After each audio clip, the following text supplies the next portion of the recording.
ನಮ್ ರೂಮಲ್ಲಿ ಯಾವ್ದೋ ಒಂದ್ ಸ್ಟ್ರೈಟ್ ಏರ್ ಹೆಂಗ್ಸು ಮೆಂತ್ಯ ಕಲರ್ ಸೀರೆ ಉಟ್ಕೊಂಡು ಓಡಾಡುತ್ತಾರೆ, ನನ್ ಕಣ್ಣಿಗೆ ಕಾಣಿಸ್ತಾಳೆ. ನಾನ್ ನಮ್ಮಮ್ಮಂಗೆ ಹೇಳ್ತೀನಿ ಏನೋ ಆಗ್ತಿದಮ್ಮ ಹಿಂಗೆಲ್ಲ ಓಡಾಡ್ತಿದಾರಂತ. ನಮ್ಮಮ್ಮ ಹೇಳ್ತಾರೆ ಯಾವ ತರ ಕಾಣಿಸಿದ್ರು ನಿಂಗೆ ಅಂತ. ಅದೇ ಹೆಂಗ್ಸು ನಮ್ಮಮ್ಮ ಊರಲ್ಲೂ ಕಾಣಿಸಿದಾರೆ. ರೂಮಲ್ಲಿ 5-6 ಜನ ಗಂಡಸರು ನನ್ಗೆ ಕಣ್ಣಿಗೆ ಕಾಣಿಸಿದಾರೆ, ಫುಲ್ಲು ನಿಂತ್ಕೊಂಡಿರೋ ತರ. ಅಂದ್ರೆ ನಿಮ್ಗೆ ಆತ್ಮಗಳು ಕಣ್ಣಿಗೆ ಕಾಣಿಸ್ತಾ ಇದ್ವು ಅಂತ ಆಯ್ತು. ಮತ್ತೆ ಹಾ, ಕಾಣಿಸಿದೆ ನನ್ ಕಣ್ಣಿಗೆ. ಒಳಗಡೆ ಹೋದ್ರೆ ಒಂದು ಅಟ್ಟಿ ಇದೆ, ಒಂದು 4-5 ರೂಮ್ಗಳಿದೆ. ಒಂದು ರೂಮ್ ಹೋಗಿ ಕೂತ್ಕೊಂಡೆ ಸರ್ ಉಸಿರಾಡಕ್ಕಾಗ್ತಲ್ಲ, ಹಿಡ್ಕೊಂಡ್ಬಿಡ್ತು ನಿಮಗೆ. ಉಸಿರಾಡಕ್ಕಾಗ್ತಾ, ಜಲ್ದಿ ನೀರು ತಗೊಂಬನ್ನಿ ಅಂತಂದೆ. ನೀರು ತಂದ್ಕೊಟ್ರು ಕುಡಿದ್ರೆ ರಿಲೀಫ್ ಆಯ್ತು. ಫಸ್ಟ್ ಈಚೆ ಕಡೆ ಬಂದ್ಬಿಟ್ಟೆ. ಅದೇ ನಮ್ಮ ಮನೇಲಿ ಏನು ಈ ಥರ ಎಲ್ಲ ಸಮಸ್ಯೆಗಳು ಅಂತ ನಾವು ಜ್ಯೋತಿಷ್ಯ ಶಾಸ್ತ್ರ ಎಲ್ಲ ಫಸ್ಟು ಕೇಳ್ತಾ ಇರ್ತೀವಿ. ನಾವೇನು ತಿಳ್ಕೊಂಡಿರ್ತೀವಿ ಅಂದರೆ ಹುಷಾರಿಲ್ಲದೆ ಈ ಥರ ಆಗಿದೆ, ಹೆಲ್ತ್ ಇಶ್ಯೂಸಿಂದ ಈ ಥರ ಆಗ್ತಾಯಿದೆ ಅಂತ ನಾವು ಅಂದ್ಕೊಂಡಿರ್ತೀವಿ. ಬಟ್ ಈ ಥರ ಎಲ್ಲ ನಾವು ಡಾಕ್ಟ್ರಸ್ಸು ಇದು ಎಲ್ಲ ತೋರಿಸ್ಮೇಲೆ ನಮಗೇನು ಪರಿಹಾರಗಳು ಗೊತ್ತಾಗದೇ ಇದ್ದಾಗ ಜ್ಯೋತಿಷ್ಯ ಅಂತ ಜಾಸ್ತಿ ಕೇಳಕ್ಕೆ ಹೋದಾಗ ಒಂದು ವಿಷಯ ಆಚೆಗೆ ಬರುತ್ತೆ. ನೀವು ಯಾರ ಜೊತೆನಾದರೂ ಆಸ್ತಿ ವಿಷಯದಲ್ಲಿ ಕಿರಿಕ್ ಮಾಡ್ಕೊಂಡಿದ್ರ, ಜಗಳ ಮಾಡ್ಕೊಂಡಿದ್ರ, ನಿಮ್ಮ ತಂದೆ ಮನೆಯಿಂದ ಅಂತ ಹೇಳ್ತಾರೆ. ನಾವಾಗ ಹೇಳ್ತೀವಿ ಹೌದು, ನಮ್ಮ ತಂದೆ ಅಣ್ಣನ ಮಗ ಮತ್ತು ಅವ್ರ ಹೆಂಡ್ತಿ ಅವ್ರ ಜೊತೆ ನಮ್ಗೆ ಕಿರಿಕ ಆಗಿತ್ತು. ತಂದೆ ಮನೆಯವ್ರ ಸಂಬಂಧಿಕರೆಲ್ಲ ನಮಗೆ ಆಪೋಸಿಷನ್ ಯಾವಾಗ್ಲೂ. ಅವ್ರ ಕಡೆಯಿಂದ ಆಗಿತ್ತು ಈ ಥರ ಆಸ್ತಿ ವಿಷಯಕ್ಕೆ ಜಗಳ ಆಗಿದ್ದು ನಿಜ ಅಂತ. ಅವ್ರು ಹೇಳ್ತಾರೆ ಇಲ್ಲಮ್ಮ ಇದು ನಿಮಗೆ ಗೊತ್ತಿಲ್ಲ, ನಿಮ್ಗೆ ಗೊತ್ತಾಗಿಲ್ಲ, ನೀವೆಲ್ಲೂ ಸರಿಯಾಗಿ ಶಾಸ್ತ್ರ ಅಥವಾ ಜ್ಯೋತಿಷ್ಯ ಅಂತ ಸರಿಯಾಗಿ ತಿಳ್ಕೊಂಡಿಲ್ಲ ಅನಿಸುತ್ತೆ. ಸುಮಾರು ಅವರು ನಿಮಗೆ ಒಂದು 5-6-8 ವರ್ಷದಿಂದ ನಿಮಗೆ ಈ ಥರ ಮಾಡ್ಕೊಂಡು ಬಂದಿದ್ದಾರೆ. ನಿಮ್ಮ ತಂದೆ ಸಾಯೋದಕ್ಕೂ ಇದೇ ರೀಸನ್ ಆಗಿದೆ. ಅವರು ನಿಮ್ಮ ಮೇಲೆ ತುಂಬ ಘೋರವಾದ ಪ್ರಯೋಗಗಳನ್ನ ಮಾಡಿ ನಿಮಗೆ ಆದ್ರಿಂದನೇ ನಿಮ್ಮ ಮನೇಲಿ ಜಗಳಗಳು, ನಿಮ್ಮ ತಂದೆ ತಾಯಿಗೆ ಜಗಳ, ನೀವು ನಿಮ್ಮ ತಂದೆನ ದ್ವೇಷಿಸೋಕ್ಕೂ ಇದೇ ಕಾರಣ. ಮತ್ತು ನಿಮ್ಮ ಮನೆಯವ್ರು ತೀರೋಗೋಕ್ಕೂ ನಮ್ಮ ಮದುವೆಗೆ 15 ದಿನಕ್ಕೆ ನಮ್ಮ ಮನೆಯವ್ರ ಕಾರ್ ಡ್ರೈವರ್ ತೀರೋಗ್ತಾರೆ. ಮತ್ತು ಒಂದು ಇಯರ್ ಬಿಟ್ಟು ನಮ್ಮ ಮನೆಯವ್ರ ಬಾಡಿ ಗಾರ್ಡ್ ತೀರೋಗ್ತಾರೆ. ಇದೆಲ್ಲದಕ್ಕೂ ರೀಸನ್ ಇದೆ ಇದು ತುಂಬ ಘೋರವಾದ ಪ್ರಯೋಗ. ಇದು ಹೆಂಗೆ ಮಾಡ್ತಾರಂದರೆ ಸ್ಮಶಾನದಲ್ಲಿ ಏನೋ ಗೊಂಬೆ ಎಲ್ಲ ಇಟ್ಟು ನಮ್ಮ ಕೂದಲು, ಉಗುರು ಮತ್ತು ಕಾಲು ಧೂಳು ಇಡೀ ಫ್ಯಾಮಿಲಿನ ತೊಗೊಂಡೋಗಿ ಮಾಡಿದ್ದಾರೆ ಅಮ್ಮ. ಇದನ್ನು ಸುಮ್ಮನೆ ಮಾಡೋಕ್ಕಾಗಲ್ಲ. ಮನೆ ದೇವ್ರಿಗೆ ಬಾಯಿ ಕಟ್ಟಿ, ಗ್ರಾಮ ದೇವತೆ ಬಾಯಿ ಕಟ್ಟಿ ಇದನ್ನ ಮಾಡೋದು. ಇದು ಮಾಡಿದವರು 7 ಜನ್ಮಕ್ಕೂ ಈ ಕರ್ಮನ ಅನುಭವಿಸ್ತಾರೆ. ಆದರೆ ನೀವು ಇದನ್ನ ಫಸ್ಟೇ ಗಮನಿಸ್ಕೊಂಡಿದ್ರೆ, ಇದ್ರ ಬಗ್ಗೆ ನೀವು ಸರಿಯಾಗಿ ತಿಳ್ಕೊಂಡಿದ್ರೆ ನಿಮ್ಮ ಅಪ್ಪನೂ ಕಳ್ಕೊಳ್ಳೋ ಪರಿಸ್ಥಿತಿ ಇರಲಿಲ್ಲ, ನಿಮ್ಮ ಗಂಡನ್ನು ಕಳ್ಕೊಳ್ತಿರ್ಲಿಲ್ಲ ನೀವು ಅಂತ ಹೇಳ್ತಾರೆ. ಆದರೆ ಅಷ್ಟರೊಳಗಡೆ ಆಗಲಿ ನಾವು ಇದೆಲ್ಲನೂ ಗೊತ್ತಾಗೋಷ್ಟರೊಳಗಡೆ ಆಗಲೇ ನನ್ನ ತಂಗಿದು ಫುಲ್ ಸೀರಿಯಸ್ ಆಗಿಬಿಟ್ಟಿರುತ್ತೆ. ಅವಳನ್ನ ಉಳಿಸ್ಕೋತೀವೋ ಇಲ್ವೋ ಅನ್ನೋ ಪರಿಸ್ಥಿತಿಲಿ ನಾವಿರ್ತೀವಿ. ನನಗೂ ಎದ್ದು ಓಡಾಡೋಕ್ಕಾಗದೇ ಇರೋ ಪರಿಸ್ಥಿತಿ. ನಮ್ಮಮ್ಮ ಒಬ್ಬರೇ ಓಡಾಡೋಕ್ಕೆ ಅವ್ರಿಗೂ ಏನೂ ತಿಳುವಳಿಕೆ ಇಲ್ಲ. ಆಮೇಲೆ ನಾವು ಸುಮಾರು ಕಡೆ ಹೋಗಿ ಹೋಮ ಪೂಜೆ ಯಾರ್ಯಾರು ಏನೇನು ಹೇಳ್ತಾರೆ ಎಲ್ಲನೂ ಮಾಡಿಸ್ತೀವಿ. ಬಟ್ ಎಲ್ಲೂ ಪರಿಹಾರ ಸಿಕ್ಕಿರಲ್ಲ. ಆಮೇಲೆ ನಮ್ಮನೆಯವ್ರ ಫ್ರೆಂಡ್ ಒಬ್ಬರು ಹೇಳ್ತಾರೆ, ಇಲ್ಲ ಹಿಂಗೆ ಸ್ವದೇಶ್ ಮೀಡಿಯಾ ಅಂತ ಒಂದು ಚಾನಲ್ ಇದೆ, ಅಲ್ಲೊಬ್ಬರು ಭಗವಾನ್ ಸರ್ ಅಂತ ಇದ್ದಾರೆ, ಅವ್ರನ್ನ ಕಾಂಟ್ಯಾಕ್ಟ್ ಮಾಡಿಮ್ಮ, ನಿಮಗೆ ಪರಿಹಾರ ದೊರಕಬಹುದು. ಇದು ಮೆಡಿಕಲಲ್ಲಿ ಏನು ಇಶ್ಯೂಸ್ ಇಲ್ಲ, ಮೆಡಿಕಲ್ ಸೈನ್ಸ್ಗೆ ವಿರುದ್ಧವಾಗಿದೆ. ನೀವು ಸುಮಾರು 3-4 ತಿಂಗಳಿಂದ ಟ್ರೀಟ್ಮೆಂಟ್ ತೊಗೋತೀರ, ನಿಮಗೂ ಏನೂ ಪರಿಹಾರ ಸಿಕ್ಕಿಲ್ಲ, ನಿಮ್ಮ ತಂಗಿಗೂ ಏನೂ ಸಿಕ್ಕಿಲ್ಲ ಅಂದರೆ ಇದು ಮೆಡಿಕಲ್ ಇಶ್ಯೂಸ್ ಅಲ್ಲ ಅನಿಸುತ್ತೆ ಅಂತ ಹೇಳ್ತಾರೆ. ಸರಿ ಅಂತ ಹೇಳಿ ನಾವು ಅವ್ರಿಗೆ ಕಾಂಟ್ಯಾಕ್ಟ್ ಮಾಡಿದಾಗ ಅವರು ಅಲ್ಲಿ ನಮಗೆ ಶಾಕಿಂಗ್ ವಿಷಯ ಅಂದರೆ ಇದನ್ನು ಹೆಂಗೆ ಮಾಡಿಬಿಟ್ಟಿದ್ದಾರೆ ಅಂದರೆ, ನಮ್ಮ ಮನೆಯಲ್ಲಿ ಯಾರೂ ಬದುಕಬಾರ್ದು, ಇರೋ ಆಸ್ತಿ ಎಲ್ಲ ನಾನು ಒಬ್ಬನೇ ಹೊಡಿಬೇಕು ಅಂತ ಒಂದು ದೊಡ್ಡ ಕೆಟ್ಟ ಮೃಗ ಮಾಡಿರೋ ಕೆಲಸ ಇದು ಅಂತ ಗೊತ್ತಾಗುತ್ತೆ. ಒಬ್ಬ ತಾಯಿ, ಮಗ ಮತ್ತು ಒಂದು ಹೆಂಗಸು, ಮೇ ಬಿ ಅವನ ಹೆಂಡ್ತಿನೋ ಯಾರೋ ಇರ್ಬೋದೇನೋ, 3 ಜನ ಸೇರಿ ಮಾಡಿದ್ದಾರೆ ಅಂತ ಹೇಳ್ತಾರೆ. ಅವರು ಕೆಟ್ಟವರಂತ ಗೊತ್ತಿತ್ತು ನಮಗೆ. ಬಟ್ ಆಸ್ತಿದೇನಿದೆ, ನಮ್ಮ ತಂದೆ ಸತ್ತೋದ ತಕ್ಷಣ ಕೋರ್ಟ್ಗೆ ಹೋದ್ರು, ಮನೆ ಬರ್ಕೊಡೋಕೆ ಇಷ್ಟ ಇಲ್ಲದೆ ನಮಗೆಲ್ಲೇ ಇಲ್ಲದೆ ಇರೋದೆಲ್ಲ ಆಪಾದನೆ ಮಾಡಿದ್ರು, ನಾವೇ ಆಸ್ತಿ ಬರ್ಕೊಡೋಕೆ ಇಷ್ಟ ಇಲ್ಲ ನಮ್ಮಮ್ಮಂಗೆ ಅಂತ ಎಲ್ಲ ಮಾಡಿದ್ರು. ನಮ್ಮ ತಂದೆ ಓಡಾಡೋಕ್ಕೆ ಸ್ಟಾರ್ಟ್ ಮಾಡಿದ್ಮೇಲೆ ನಮ್ಮ ತಂದೆನೇ ಸಾಯಿಸ್ಬಿಟ್ಟಿದ್ದಾರೆ. ಅದು ನಮ್ಗೆ ಗೊತ್ತಾಗಿಲ್ಲ, ನಾವು ಹೆಲ್ತ್ ಇಶ್ಯೂಸಿಂದ ಅಂತ ತಿಳ್ಕೊಂಡಿದ್ವಿ. ನಮ್ಮ ಮನೆಯವ್ರು ಬಂದಮೇಲೆ ಇವರು ನಾವು ನಮ್ಮ ಮನೆಯವ್ರಿಗೆ ತುಂಬ ಏನು ವಿಷಯ ಹೇಳಿರಲಿಲ್ಲ. ಹಿಂಗೆ ಕೋರ್ಟಲ್ಲಿದೆ ಅಂತ ಅವ್ರಿಗೆ ಗೊತ್ತಾಯಿತು. ನಾವೇ ಹೋಗಿ ಅವರೇ ಮನೆಗೆ ಬಂದಾಗ ಅವ್ರು ಕೆಟ್ಟವರು ಅಂತ ಗೊತ್ತಿದ್ರು. ಅವ್ರನ್ನೆಲ್ಲ ಕೂರಿಸಿ ಮಾತಾಡಿಸಿ ಉಪಚಾರ ಮಾಡಿ ಕಳಿಸಿದ್ದೀವಿ. ನಮಗೇನು ನಮ್ಮ ಅಪ್ಪಂಗೆ ಮೊದಲಿಂದನೂ ಇದ್ದಿದ್ದು ಅವ್ರ ಆಸ್ತಿಗಳು ಅವ್ರಿಗೆ ಬರ್ಕೊಟ್ಬಿಡ್ಬೇಕು. ನಮಗೆ ಬೇರೆಯವ್ರ ಆಸ್ತಿ ಅವಶ್ಯಕತೆ ಇಲ್ಲ, ಬೇಕಾಗಿಲ್ಲ ನಮಗೆ. ನಮ್ಮ ಅಪ್ಪ ಯಾವಾಗಲೂ ಸಾಯೋ ಟೈಮಲ್ಲೂ ಅದೇ ಹೇಳಿದ್ದು. ನಮ್ಮ ಅಪ್ಪ ಅವತ್ತು ಅವ್ರು ಬರ್ಕೊಟ್ಟಿದ್ದಾರೆ, ನಾವು ಅವ್ರಿಗೆ ಬರ್ಕೊಟ್ಬಿಡ್ಬೇಕಂತ. ನಮಗೂ ಅದೇ ಇದ್ದಿದ್ದು. ನಮ್ದೇನಿದೆ ನಮ್ಮ ಮನೆ ನಮ್ಗೆ ಬರ್ಕೊಟ್ಬಿಟ್ರೆ ಅವ್ರ ಆಸ್ತಿ ಅವ್ರು ಬರ್ಸ್ಕೊಳ್ಳಿ ಅನ್ನೋದು ನಮ್ಮ ಮನಸ್ಸಲ್ಲೂ ಇದ್ದಿದ್ದು. ಸೊ ನಮ್ಮ ಮನೆಯವ್ರು ಬಂದಮೇಲೆ ಕೋರ್ಟಲ್ಲಿ ನಾವೇ ಇವ್ರುಗಳು ಸರಿ ಇಲ್ಲ ಅಂತ ಗೊತ್ತಿದ್ರು. ಇವ್ರು ಮನೆಗೆ ಬಂದಾಗ ಅವ್ರನ್ನ ಮಾತಾಡಿಸಿ ಉಪಚಾರ ಮಾಡಿ, ನಾವು ಕೆಲವು ಫಂಕ್ಷನ್ಗಳು ಮಾಡಿ ಇಷ್ಟ ಇಲ್ಲ ಅಂದರೂ ಅವ್ರುಗಳನ್ನೆಲ್ಲ ಕರೆದು ಉಪಚಾರ ಮಾಡಿ ಬೇರೆ ಕಳಿಸಿರ್ತೀವಿ. ಬಟ್ ಆದರೆ ಇವರು ಮೆಂಟಾಲಿಟಿ ಎಷ್ಟು ಕ್ರೂರಿಯಲ್ ಆಗಿದೆ ಅಂದರೆ, ಇದು ಕೋರ್ಟಲ್ಲಿ ಇತ್ಯರ್ಥ ಆಗುತ್ತೆ, ಕೇಸು ರಾಜಿ ಆಗುತ್ತೆ, ನಾವು ಅವ್ರವ್ರದ್ದು ಏನಿದೆ ಅವ್ರಿಗೆ ಬರ್ಕೊಡ್ತೀವಿ, ನಮ್ದೇನಿದೆ ನಾವು ಬರ್ಸ್ಕೊಂಬರ್ತೀವಿ. ಅದಾದ 2 ತಿಂಗಳಿಗೆ ನಮ್ಮ ಮನೆಯವ್ರು ತೀರೋಗ್ತಾರೆ. ಆಮೇಲೆ ನಮ್ಮನೆ ಎಲ್ಲರೂ ಹುಷಾರು ತಪ್ತೀವಿ, ಏನೋ ಆಗಿದೆ. ಆಮೇಲೆ ನಮಗೆ ಹೊರಬರೋ ಸತ್ಯ ಏನಂದರೆ, ಇದು ಬರೀ ನಿಮ್ಮ ಫ್ಯಾಮಿಲಿ ಮಾತ್ರ ಮಾಡಿದ್ದಾರೆ ಅಂತಲ್ಲ, ನಿಮ್ಮ ಫ್ಯಾಮಿಲಿನೂ ಹಾಳು ಮಾಡಿ ಇಡೀ ಆಸ್ತಿನ ನಾವು ಒಬ್ಬರೇ ಹೊಡ್ಕೋಬೇಕು. ಹೆಣ್ಮಕ್ಳು ಸಾಯಿಸ್ಬಿಟ್ರೆ, ಚಿಕ್ಕಪ್ಪನ ಸಾಯಿಸಾಯ್ತು, ಅಳಿಯನ ಸಾಯಿಸಾಯ್ತು, ಇರೋದಿಬ್ರು ಹೆಣ್ಮಕ್ಳನ್ನ ಸಾಯಿಸ್ಬಿಟ್ರೆ ಇಡೀ ಆಸ್ತಿನ ನಾವು ಅನುಭವಿಸ್ಬೋದು ಅನ್ನೋ ಕೆಟ್ಟ ಮೆಂಟಾಲಿಟಿಯಿಂದ ಒಬ್ಬಳು ತಾಯಿ, ಅವಳಿಗೆ ತಾಯಿ ಅನ್ನೋಕ್ಕೆ ಅಸಹ್ಯ ಆಗ್ತಿದೆ. ಅವಳ ತಾಯಿ ಅನ್ನೋ ಪದಕ್ಕೆ ಅವಮಾನ. ಒಬ್ಬ ಮಗ, ಒಂದು ಹೆಣ್ಣು, 3 ಜನ ಸೇರಿ ಮಾಡಿಸಿದ್ದಾರೆ ಅಂತ ನಮಗೆ ವಿಷಯ ಗೊತ್ತಾಗುತ್ತೆ. ಅವರು ಇನ್ನೊಂದು ಹೇಳ್ತಾರೆ, ನಾವಿದ್ದ ಆಶ್ರಮಗಳ ಪ್ರಶ್ನೆ ಹಾಕಿ ಕೇಳಿಸ್ತೀವಿ. ಆಗ ಅವರು ಇನ್ನೊಂದು ಹೇಳ್ತಾರೆ, ಇದು ಬರೀ ನಿಮ್ಮ ಕುಟುಂಬಕ್ಕೆ ಮಾತ್ರ ಮಾಡಿಲ್ಲ, ಇಡೀ ಅವ್ರ ವಂಶದ ಏನೇನಿದೆ ಪ್ರಾಪರ್ಟೀಸು ಎಲ್ಲನೂ ನಾವು ಒಬ್ಬರೇ ಅನುಭವಿಸ್ಬೇಕು ಅನ್ನೋ ಉದ್ದೇಶದಿಂದ ಇಡೀ ವಂಶಕ್ಕೆ ಮಾಡಿದ್ದಾರೆ ಅಂತ. ಅದ್ರ ಬಗ್ಗೆ ನಾವೇನು ಡೆಪ್ತಾಗಿ ಹೋಗೋಲ್ಲ. ಯಾಕಂದ್ರೆ ನಮ್ಗೆ ಫ್ಯಾಮಿಲಿ ಸೇಫ್ ಆದರೆ ಸಾಕು ಅನ್ನೋ ಮಟ್ಟಿಗೆ ನಾವು ಇರ್ತೀವಿ. ಆಮೇಲೆ ನಮ್ಮ ಇಡೀ ಕುಟುಂಬದಲ್ಲಿ 2016ಇಂದ ಸುಮಾರು 7-8 ಸಾವುಗಳಾಗುತ್ತೆ. ಅದ್ರ ಬಗ್ಗೆ ಮಾತಾಡೋಕ್ಕೆ ನಂಗೆ ಅದ್ರ ಬಗ್ಗೆ ಮಾತಾಡೋಕ್ಕೆ ನಂಗೆ ಇಷ್ಟ ಇಲ್ಲ. ಅವ್ರವ್ರದ್ದು ಅವ್ರ ಕರ್ಮಗಳು ಅವ್ರವ್ರು ಅನುಭವಿಸ್ತಾರೆ. ಬಟ್ ಈ ಥರ ಒಂದು ಸಮಸ್ಯೆ ಆದಾಗ ನಮಗೆ ಭಗವಂತ ಸರ್ ಅವ್ರದ್ದು ನಂಬರ್ನ ಕೊಟ್ಟಾಗ ನಾವು ಕಾಂಟ್ಯಾಕ್ಟ್ ಮಾಡ್ತೀವಿ. ಭಗವಂತ ಸರ್ ಅವರು ಸುಮಾರು 20 ದಿನ ನಮಗೆ ಒಂದು ಸಲ ಮಾಡ್ತಾರೆ ಫೋಟೋಸ್ ತೊಗೊಂಡು. ಆಗ ಕ್ಲಿಯರ್ ಆಗಿರುತ್ತೆ, ನನ್ನ ತಂಗಿ ಸ್ವಲ್ಪ ನಾರ್ಮಲ್ ಆಗಿರ್ತಾಳೆ. ಆಮೇಲೆ ಮತ್ತೆ ಪ್ರಾಬ್ಲಮ್ ಸ್ಟಾರ್ಟ್ ಆಗುತ್ತೆ.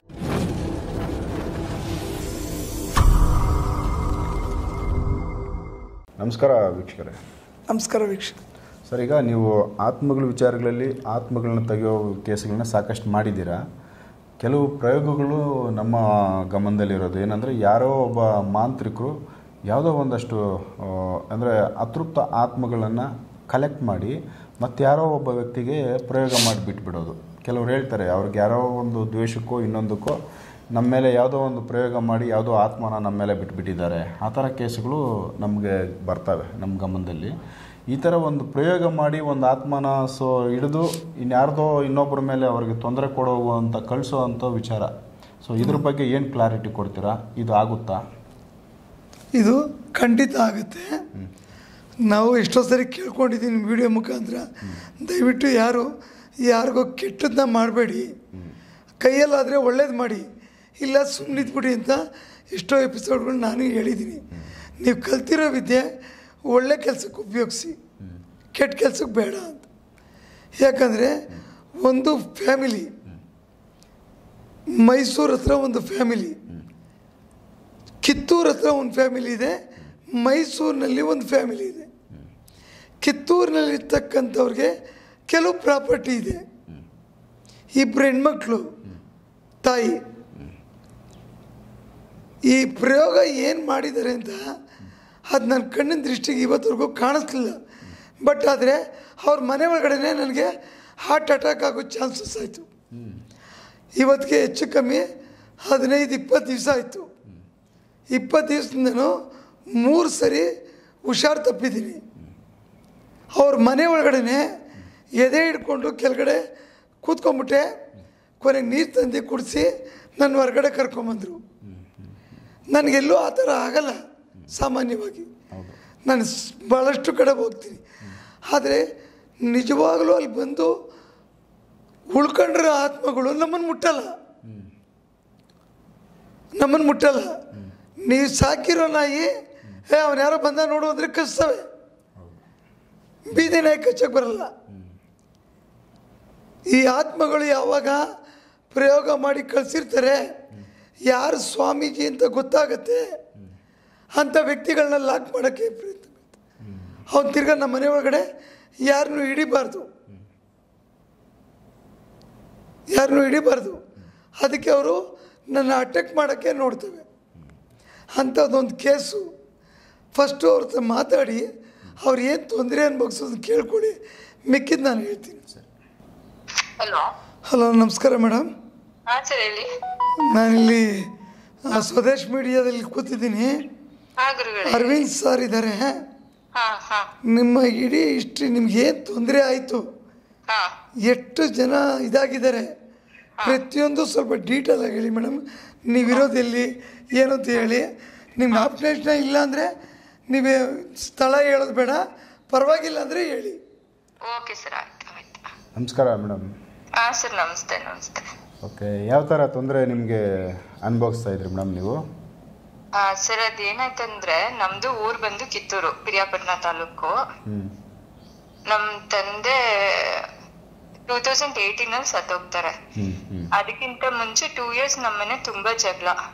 ಯಾಕಂದ್ರೆ ನಮ್ಮ ದೊಡ್ಡಪ್ಪನ ಫ್ಯಾಮಿಲಿ ಮಗ ಮತ್ತೆ ಅವ್ರ ಫ್ಯಾಮಿಲಿಗೂ ನಮ್ಗೂ ದೊಡ್ಡ ಜಗಳ ಆಗಿರುತ್ತೆ. ಅದಾದ್ಮೇಲೆ ನಮ್ದು ಏನಂದ್ರೆ ನಾವಿಬ್ರೆ ಹೆಣ್ಮಕ್ಳು, ಅಪ್ಪ ಅಮ್ಮ, ನಾವು ನಮ್ ಫ್ಯಾಮಿಲಿ ನಾವು ಅಷ್ಟೇ. ಆತರ ನಾವು ಅಷ್ಟೇ. ನಾವೆಲ್ಲ ಮೈಸೂರಲ್ಲಿ ಓದ್ತಾ ಇರ್ತೀವಿ, ನಮ್ಗೆ ಇದ್ರ ಬಗ್ಗೆ ಎಲ್ಲ ಏನ್ ಗೊತ್ತಿರಲ್ಲ. ಅಪ್ಪ ಅಮ್ಮಂಗ್ ಕಂಟಿನ್ಯೂಸ್ ಜಗಳ ಆಗ್ತಾ ಇರುತ್ತೆ. ಮತ್ತೆ ನಾವು ಹೋದ್ಮೇಲೆ ಅಲ್ಲಿನೂ ನಮ್ಗೆ ನಾವ್ ಅಪ್ಪನ ತುಂಬಾ ಇಷ್ಟ ಪಡ್ತಿರ್ತೀವಿ. ಅಪ್ಪ ಅಂದ್ರೆ ನಮ್ಗೆ ಅವರೇ ಎಲ್ಲ. ಆತರ ಅವ್ರು ನಮ್ಗೆ ಹೆಂಗಾಗ್ಬಿಡುತ್ತೆ ಅಂದ್ರೆ ನಾವೇ ಅಪ್ಪನ್ ದ್ವೇಷಿಸೋ ತರ ಆ ಮನೆಗ್ ಹೋದ್ಮೇಲೆ. ಆಮೇಲೆ ಅಪ್ಪ ತೀರೋಗ್ತಾರೆ. ನಂದು 1 year ಒಳಗ್ ಮದ್ವೆ ಮಾಡ್ಬೇಕಂತ ನಮ್ಮನೆಯವರು ಕಾರ್ಪೊರೇಟರ್ ಮೈಸೂರು ಅಗ್ರಹಾರ ವಾರ್ಡ್ಗೆ ಸುನಿಲ್ ಕುಮಾರ್ ಏನಂತ. ಅದ್ ಮದ್ವೆ ಆಗುತ್ತೆ. ಮದ್ವೆ ಆಗ್ಬೇಕಾದ್ರೂ ತುಂಬಾ ಪ್ರಾಬ್ಲಮ್ಸ್. ಅದೇನೋ ಅಮ್ಮನು ಹೋಮ ಪೂಜೆ ಯಾರ್ಯಾರು ಏನೇನ್ ಹೇಳ್ತಾರೆ ಎಲ್ಲಾ ಮಾಡಿಸ್ತೀವಿ ನಾವುನು. ನನ್ ಮದ್ವೆ ಆಗುತ್ತೆ. ಮದ್ವೆ ಆದ್ಮೇಲೆ ನನ್ ತಂಗಿ ಹಾಸ್ಟೆಲ್ ಅಲ್ಲಿ ಓದ್ತಾ ಇರ್ತಾಳೆ, MSc ಮಾಡ್ತಿರ್ತಾಳೆ ಯುವರಾಜ ಕಾಲೇಜಲ್ಲಿ. ಅವಳಿಗೆ ಒಂಥರ ವಿಚಿತ್ರವಾಗಿ ಆಡಕ್ ಸ್ಟಾರ್ಟ್ ಮಾಡ್ಬಿಡ್ತಾಳೆ ನಾನ್ ಮದ್ವೆ ಆದ್ಮೇಲೆ.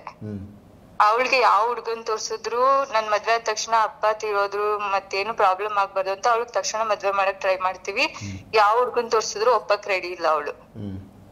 ನಮ್ಮನೆಯವ್ರುನು ಅವರು ರಾಜಕೀಯ ಅದು ಇದನ್ ಬ್ಯುಸಿ ಇರ್ತಾರೆ. ಅಂದ್ಮೇಲೆ ಮದ್ವೆ ಆದ ತಕ್ಷಣ ಇದೆಲ್ಲ ನಾವ್ ಅವ್ರ ಹತ್ರ ಹೇಳಕ್ಕೂ ನಮ್ಗೂ ಏನೋ ಒಂಥರ ಅನ್ಸುತ್ತಲ್ವಾ.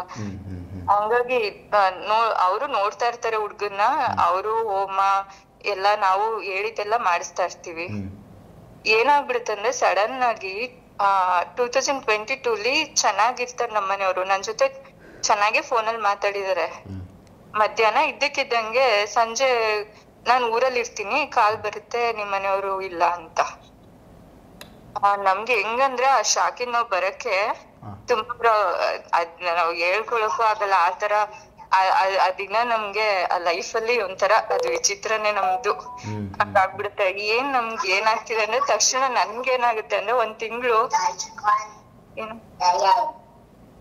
ತಿಂಗಳು ನಾನ್ 5 months ಬೇಬಿ ಇರುತ್ತೆ ನಮ್ಗೆ. ಆಗ 5 month ಬಾಣ್ತಿ ನಾನು. ಅದಾದ್ಮೇಲೆ ಏನಾಗ್ತಾ ಇದೆ, ನನ್ ತಂಗಿ ಫುಲ್ಲು ಇನ್ನೂ ಅವಳು ಮೊದ್ಲೇ ಒಂಥರ ಆಡ್ತಿದ್ಲು, ಇನ್ನೂ ವಿಚಿತ್ರವಾಗಿ ಆಡಕ್ ಸ್ಟಾರ್ಟ್ ಮಾಡ್ಬಿಡ್ತಾಳೆ. ನಾನು 3 months 4 months ಸುಸ್ತು ಎದ್ದೇಳಕ್ಕೆ ಆಗ್ತಿರಲ್ಲ. ನಾವು ಹಾಸ್ಪಿಟ್ಲು ಡಾಕ್ಟರ್ಸು, ನಾನು 2 ತಿಂಗಳು ಅಡ್ಮಿಟ್ ಕೂಡ ಆಗಿರ್ತೀನಿ. ನಮ್ಮಮ್ಮ ಏನ್ ಅನ್ಕೋತಾರೆ, ಸಡನ್ ಆಗಿ ಇದೆಲ್ಲ ಆಗ್ಬಿಡ್ತಲ್ಲ, ಇವಳಿಗೇನೋ ತುಂಬಾ ಮನ್ಸ್ ಕಚ್ಕೊಂಡ್ಬಿಟ್ಟು ಹಿಂಗಾಗಿದ್ದಾಳೆ. ನಾವು ಡಾಕ್ಟರು ಸ್ವಾಮೀಜಿಗಳು ನಮ್ಗೆ ಎಲ್ಲೇ ಕೇಳಿದ್ರು ಒಂದ್ ಬರ್ತಾ ಇರುತ್ತೆ, ಇಲ್ಲಮ್ಮ ನಿಮ್ ತಂದೆ ಕಡೆಯವರಿಂದ ಪ್ರಾಬ್ಲಮ್ ಮಾಡ್ತಾ ಇದಾರೆ. ಅವರು ಏನೇನೋ ಮಾಡಿ ಕೊಡ್ತಾನೆ ಇರ್ತಾರೆ ಮನೆಗೆ. ನಾವು ಎಲ್ಲ ಕಟ್ಕೊಳ್ಳೋದು ಮತ್ತೆ ಅವ್ರು ಹೇಳಿದ್ದು ಹೋಮ ಎಲ್ಲ ಮಾಡ್ಸೋದು ಅದು ಮಾಡ್ತಾ ಇರ್ತೀವಿ. ನಾನ್ ಫುಲ್ಲು 2 ತಿಂಗಳು ಬೆಡ್. ನಂಗೆ ಏನಂದ್ರೆ ತುಂಬಾ ಸೀರಿಯಸ್ ಆದಾಗ ಡ್ರಿಪ್ಸ್ ಹಾಕ್ಸ್ಕೊ ಬರೋದು, ಆ ತರ ನಂದು. ನನ್ ತಂಗಿ ಊರಿಗೆ ಅಮ್ಮ ಕರ್ಕೊಂಡು ಹೊಟ್ಟೋಗ್ತಾರೆ. ಅಲ್ಲ ಅವಳು ಹೆಂಗಾಗ್ಬಿಡ್ತಾಳೆ ಅಂದ್ರೆ ಅಮ್ಮಂಗೆ ಹೊಡಿಯೋದು. ಅಮ್ಮನ್ನ ನನ್ನ ಹತ್ರ ಬರಕ್ಕೂ ಬಿಡ್ತಿಲ್ಲ. ನಂಗೆ 5 months ಬೇಬಿ ಇರುತ್ತೆ. ಅವಳು ನೋಡ್ಕೊಳಕ್ ನನ್ಗಿಲ್ಲ ಆಗ್ತಿಲ್ಲ. ಅವಳು ನನ್ನ ಇಲ್ಲಿಗ್ ಬರಕ್ ಬಿಡ್ತಾ ಇಲ್ಲ ನಮ್ಮ ಅಮ್ಮನ್ನ. ಆಮೇಲೆ ನಮ್ಮ ಗಂಡನ್ ಕಡೆ ರಿಲೇಷನ್ ನನ್ ಮಗಳನ್ನ 1 ವರ್ಷ ಸಾಕ್ತಾರೆ. ನಮ್ಗೆ ಇದ್ರಿಂದ ನಾನು ಹುಷಾರ್ ಡಾಕ್ಟರ್ ಹತ್ರ ಇದ್ ಮಾಡಿ ಹೋಮ ಮಾಡ್ಸಿ ನಾನ್ ಸ್ವಲ್ಪ ಮೇಲೆ ಎದ್ದೇಳ್ತೀನಿ ಅನ್ನೋಷ್ಟೊಳಗಡೆನೆ ಮತ್ತೆ ಕೈ ಕಾಲ್ ನೋವು ಬರೋದು, ಇಲ್ಲ ಆಚೆಗೆ ಹೋದ್ರೆ ಹಸು ಗುದಿಯಕ್ ಬರೋದು, ಬಸ್ ಏನಾದ್ರೂ ಒಂದು ನಮ್ಗೆ ಆಕ್ಸಿಡೆಂಟ್ ಗಳಾಗೋದು, ಈ ತರ ಆಗ್ತಾ ಇರತ್ತೆ. ನಾನ್ ಊರ್ಗೆ ಹೋಗಿಲ್ಲ. ನಮ್ಮ ಮನೆಯವ್ರು ಸತ್ಮೇಲೆ ನಮ್ಮ ಅಪ್ಪನ ಮನೆಗೆ ಹೋಗಿಲ್ಲ. ನನ್ ತಂಗಿ ನಮ್ಮಮ್ಮನ ಇಲ್ಲಿಗ್ ಬರಕ್ ಬಿಡ್ತಿಲ್ಲ. ಅಮ್ಮ ಅಂದ್ರು ಅವಳ ಕಣ್ಣು ಕಾಣಿಸ್ತೆ ಬರೋದು, ಅಲ್ಲಿ ನಮ್ಮ ಮನೆ ಕೆಲ್ಸದವ್ರನ್ನ ಬಿಟ್ಬಿಟ್ ಬರೋದು. ಅಲ್ಲಿಂದ ಮನೆಯಿಂದ ಆಚೆ ನನ್ ತಂಗಿ ಬರ್ತಾ ಇಲ್ಲ. ಫುಲ್ಲು ಹೆಂಗ್ ಆಗೋಗಿದೆ. ನಾವು ಇಲ್ಲ ಅಂದ್ರು ಮೈಸೂರಲ್ಲಿ ಇರೋ ಸ್ವಾಮೀಜಿಗಳು ಸುತ್ತಮುತ್ತ ನಮ್ಮ ಮನೆಯವ್ರ ಫ್ರೆಂಡ್ಸ್ಗೆಲ್ಲ ಹೇಳ್ಬಿಡ್ತೀನಿ, ನಂಗೆ ಟಾರ್ಚರ್ ತಡೆಯಕ್ಕೆ ಆಗ್ತಿರಲ್ಲ, ಏನೋ ಪ್ರಾಬ್ಲಮ್ ಆಗ್ತಾ ಇದೆ, ನಮ್ಗೆ ಏನಂತ ಗೊತ್ತಾಗ್ತಿಲ್ಲ ಅಂತ ಸುಮಾರು ಜನರ ಹತ್ರ ಸಜೆಷನ್ ಕೇಳ್ತೀನಿ. ಆಗ ನಾವು ಹೇಳಿದ ಹೋಮಗಳು ಏನೇನೋ ಮಾಡಿಸಿ ನಾನ್ ಸ್ವಲ್ಪ ಮೇಲ್ ಎದ್ದೇಳ್ತಿದ್ದೀನಿ ಅಂತ ಅನ್ನೋಷ್ಟ್ರೊಳಗಡೆ ಮತ್ತೆ ಸುಸ್ತಾಗೋದು, ಮನೇಲಿ ಇರಕ್ಕೆ ಆಗಲ್ಲ, ಆ ತರ ಟಾರ್ಚರು. ಹೆಂಗ್ ಆಗ್ಬಿಡುತ್ತೆ ಅಂದ್ರೆ ಲಾಸ್ಟ್ ಅಲ್ಲಿ ನಮ್ಮಮ್ಮ ಊರಿಂದ ಮನೆಗ್ ಬರ್ತಾರೆ.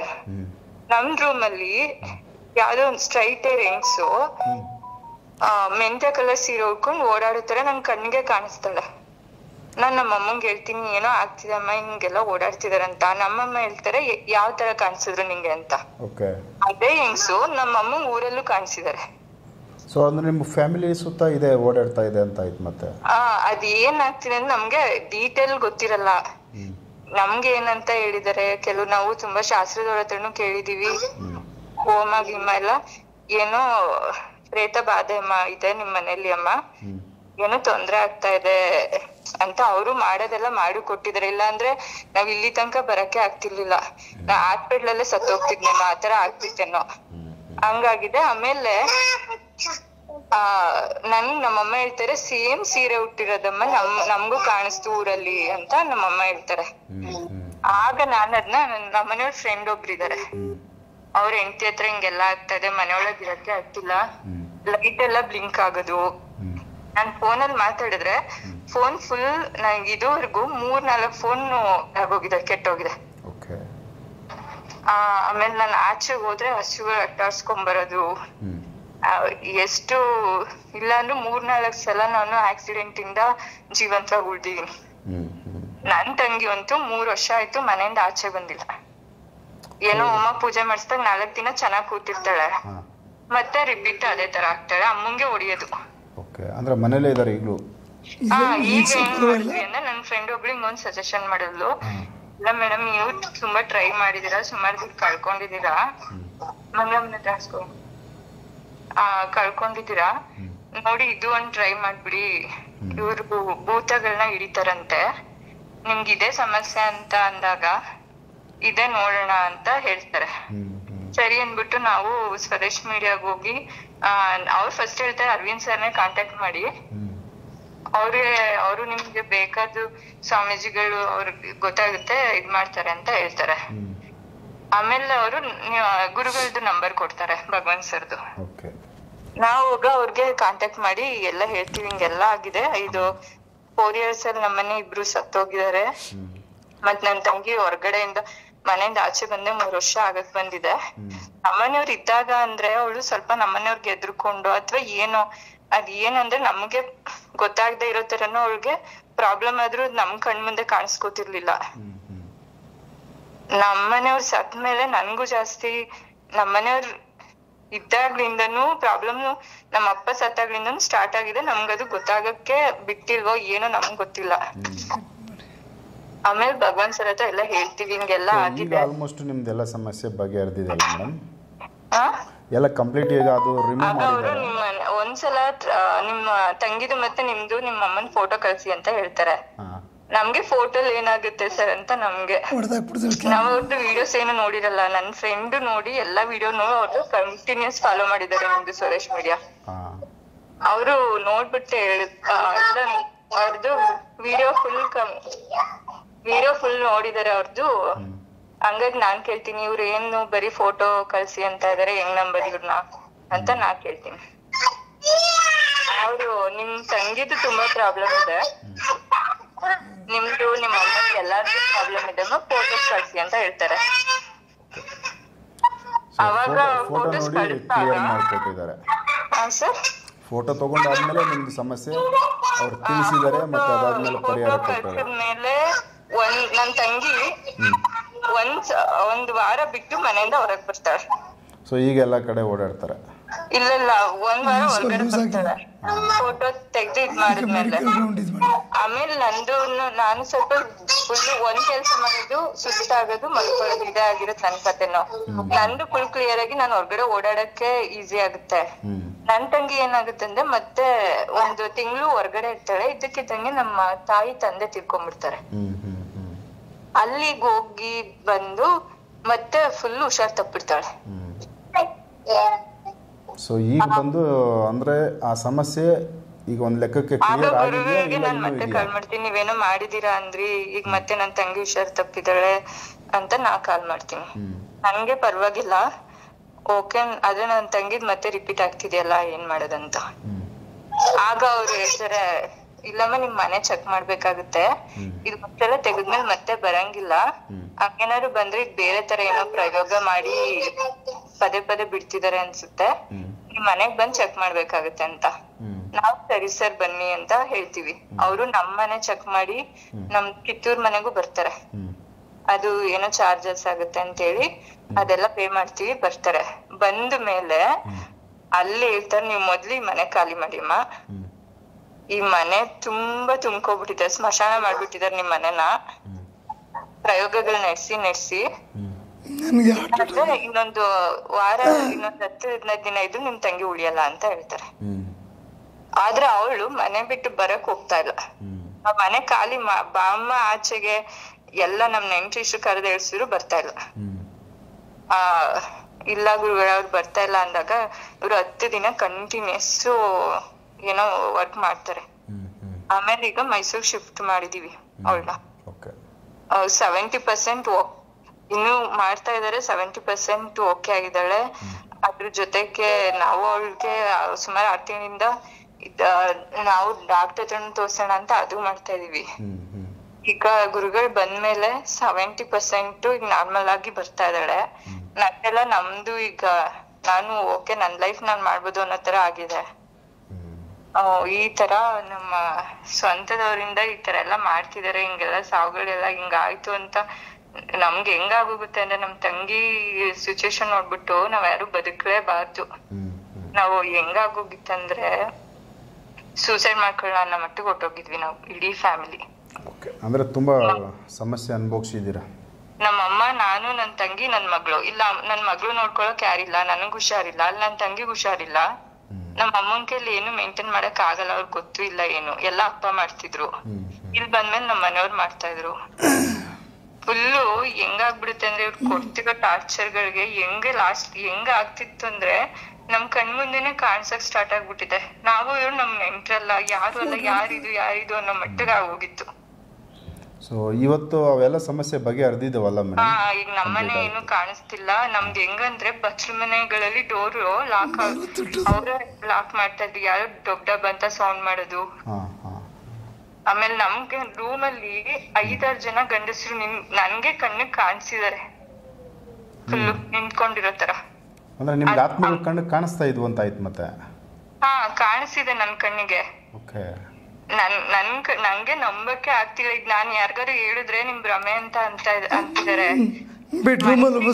ಕಾಣಿಸಿದೆ ನಂಗೆ, ಯಾರು ಹೇಳಿದ್ರೆ ನಂಬ್ತಿಲ್ಲ. ಇಲ್ಲ ನಿಮ್ಗೇನೋ ಭ್ರಮೆ ಅಂದ್ರೆ. ಆಮೇಲೆ ನನ್ಗೆ ಏನಂದ್ರೆ ಇವ್ರು ಯಾರು ಈಗ ನಮ್ ರಿಲೇಟಿವ್ ಅಲ್ಲಿ ಸತ್ತೋದ್ರೆ ಇವ್ರು ಯಾರು ಅಂತ ನಾವು ಸತ್ತೋಗಿರೋರು ಕಣ್ಣಿಗೆ ಕಾಣಿಸ್ರಿ ಇವ್ರು ಇಂಥವ್ರು ಅಂತ ಹೇಳ್ಬೋದು. ಅವ್ರು ಯಾರು ನಮ್ ರಿಲೇಟಿವ್ಸ್ ಅಲ್ಲ, ಅವ್ರ ಮುಖಗಳನ್ನ ಲೈಫ್ ಅಲ್ಲಿ ನೋಡಿಲ್ಲ. ಸೊ ಈ ತರ ಎಲ್ಲ ಅನುಭವಗಳು ನಿಮ್ಗೆ ಆಗಿದೆ? ಆಗಿದೆ. ಅದು ಈಗ ಸದ್ಯದಲ್ಲಿ ನಮ್ಮ ಮನೆಗೆ ಯಾವ್ದು ಏನು ಕಾಣಿಸ್ತಾನೆ ಇಲ್ಲ. ಗುರುಗಳು ಬಂದ್ಮೇಲೆ ಮನೆಗೂ ಬಂದು ಮನೆಯಲ್ಲೂ ಎಲ್ಲ ಇದ್ ಮಾಡಿದಾರೆ. ನಮ್ಗೆ ಈಗ ಆರಾಮಾಗಿ, ನಾನು ಹೆಲ್ತ್ ಇಶ್ಯೂಸ್ ಇಲ್ಲ, ಈಗ ಓಡಾಡ್ತಾ ಇದೀನಿ, ಆರಾಮಾಗಿದ್ದೀನಿ.